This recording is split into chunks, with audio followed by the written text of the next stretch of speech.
BJ from the 478, and what I want to do today is I want to try this GoPro stand I made. Let's check out this truck line.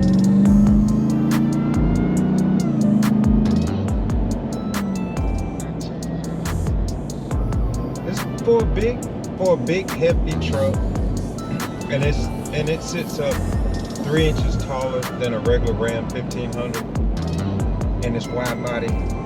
This is an absolute beast.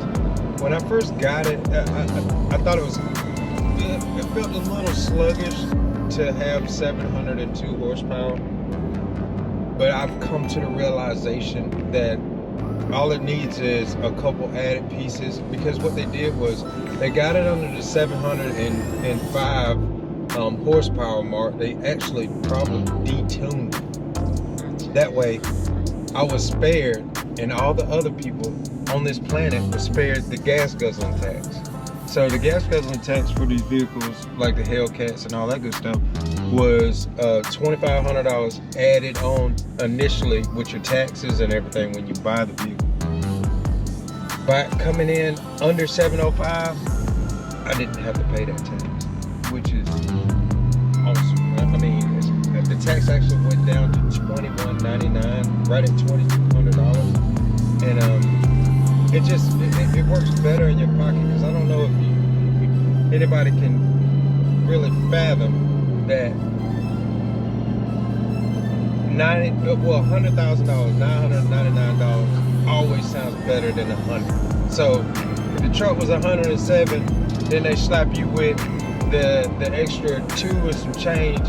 It bumps it up to almost, you know what I'm saying, 110, and it's just like, yeah, I won't pay it. So you add a couple of $1,000s on top of already $100,000, and it's just like, yeah, that's getting kind of ridiculous. But me personally, and really being truthful about the whole situation, this truck actually feels like it's better built than the Hellcat cars, the Challenger, the Charger, any of them. I think the Trackhawk feels like it's pretty well built too. But you got just a lot of plastic on those cars. The bumpers, just, you lean on those cars, you'll accidentally dent them. It's a whole bunch you went through with them. That's the reason why I hardly ever drove my Hellcat. It's for the simple fact that I just didn't want any scratches in it. I didn't want to bend the wheels. And it was just like, all right, I paid almost $90,000 for a car I really didn't drive, because you really couldn't take it anywhere, because people open their doors, they ding your cars and all that good stuff. So then you got to park way out, and then, it creates more of a, I don't want to mess that car up more than anything. But as far as just the way it's built, I want to honestly say this truck is top notch, because the interior is A1.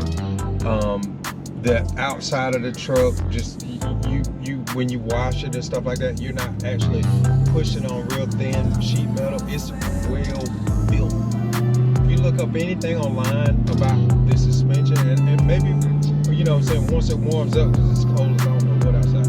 Once it warms up, I'll get underneath and just take some snapshots and just try to shoot a video of what's underneath this truck, because it's, like I say, it's well put together, and the suspension is top notch. So really and truly, when you look at it and you go through it, all the features, you got your moonroof, you got standard, you got this Uconnect 5 standard, which is, I just had issues where it wants to act up every now and then, and I have to totally reset it. But it works, it looks good.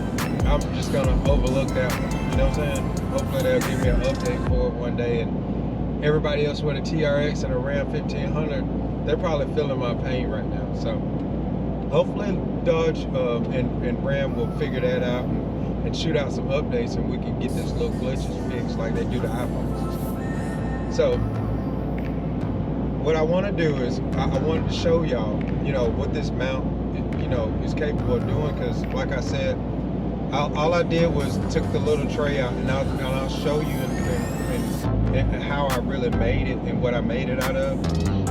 And then it just sits in the top little holster up there, right next to the cigarette lighter plug, and it, you know, holds your GoPro in there, and you can actually flip it back over and you can vlog. You know, you can see what I'm doing and all that good stuff. So not only is it a top-notch, like way better than, you know, your actual dash cam, because you take it in and out, which you can with a dash cam too, but also you can shoot videos and all that good stuff with your GoPro. I'm actually using a GoPro Hero 9. I have all of them. I run them on my motorcycles. I run them on my helmets.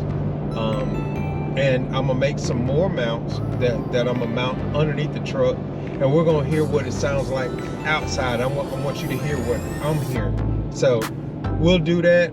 Like I said, it's gotta warm up, man. It's cold as I don't know what. It's 37 degrees out right now, and I'm just not gonna get under that truck and mount anything to it. I'm sorry. You don't know how that worked, dude. I'd have pull up on you and ram you. Ain't that a good one? But yeah, it's I'm gonna get on to the shop. I'm gonna take this thing apart and I'm gonna go ahead and paint it, and then I'll snap some more pictures of it, and I'll go through exactly what it looks like. If you want one, reach out to me, and I'll be more than happy to you know, whip you one up. It won't take that long, and only thing you need is a couple key parts, and bam, you got a sturdy GoPro holster for your vehicle. I appreciate you. Thank you.